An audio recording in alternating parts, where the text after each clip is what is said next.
Brought to you by Agilus Diagnostics. Health test की बात आती है तो मैं भरोसा करता हूँ India largest diagnostics company Agilus diagnostics. खुद को टेस्ट करते रहो। अच्छा, ताकि आप सच बोल सके। जी, आप महाराष्ट्र में एक शादी समारोह में जाते हैं अंबानी जी के यहाँ, और जब वो प्रधानमंत्री जी आपके पैर छूते हैं तो आप कहते हैं कि आपने शिष्टाचार निभाया, लेकिन जब उद्धव ठाकरे आपके पैर छूते हैं तो आप कहते हैं कि आशीर्वाद दे रहे हैं। तो इतना ये मतलब अंतर क्यों है?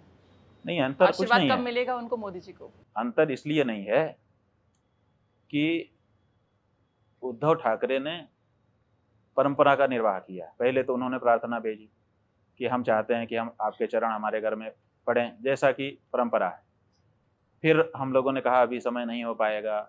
पहले ऐसे कहा ही जाता है, नियम होता है कि जिससे कहने वाले की गहराई का पता चले कि कितने गहरे कह रहा है, तो मना कर दिया गया। फिर उन्होंने कहा, फिर इनके माध्यम से कहलवाया, तो लगा कि भाई ये बहुत चाहते हैं।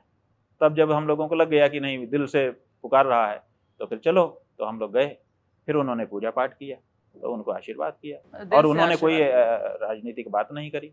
उन्होंने जो हमारे कोई भी हिंदू जैसे आचार्य के आने पर परंपरा निर्वाह करता है वैसा किया, तो आशीर्वाद दिया।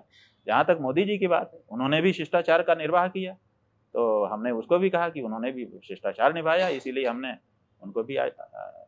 हमने भी शिष्टाचार निर्वाह। जो उद्धव ठाकरे को लेकर आपने कहा, आपने ये भी कहा कि महाराष्ट्र के लोगों को तब तक चैन नहीं मिलेगा जब तक उद्धव ठाकरे अब दोबारा सीएम नहीं बन जाते। महाराष्ट्र में अब चुनाव है, आपका उस पर आकलन कह लीजिए, या फिर क्योंकि आपने ये बात कही थी कि सीएम नहीं बन जाते, आप चाहेंगे वो सीएम बने? देखिए, हमने जब ये कहा उसके 10 दिन तक हम वहाँ पर जो विनायक यात्रा, अष्टविनायक यात्रा होती है, वो कर रहे थे, और उसके लिए कई जिलों में हमारी यात्रा चली थी। बहुत से महाराष्ट्र के लोग हमसे मिले थे, तो बहुत से लोगों ने इस तरह की बात हमसे कही थी।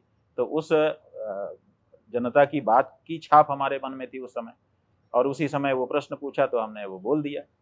अब इसके बाद कौन सी राजनीति में कहाँ क्या हो रहा है, हम राजनीति का विश्लेषण तो करते नहीं, और राजनीति में कब कहाँ क्या होगा कौन जानता है। हमारी जो बात थी वो हमने धर्मशास्त्र की दृष्टि से कही थी कि हिंदुओं को विश्वासघात नहीं करना चाहिए, हमारी बात है। हमने वो कहा था, और हम अभी उस पर कायम है और सदा कायम रहेंगे, क्योंकि वही सिद्धांत।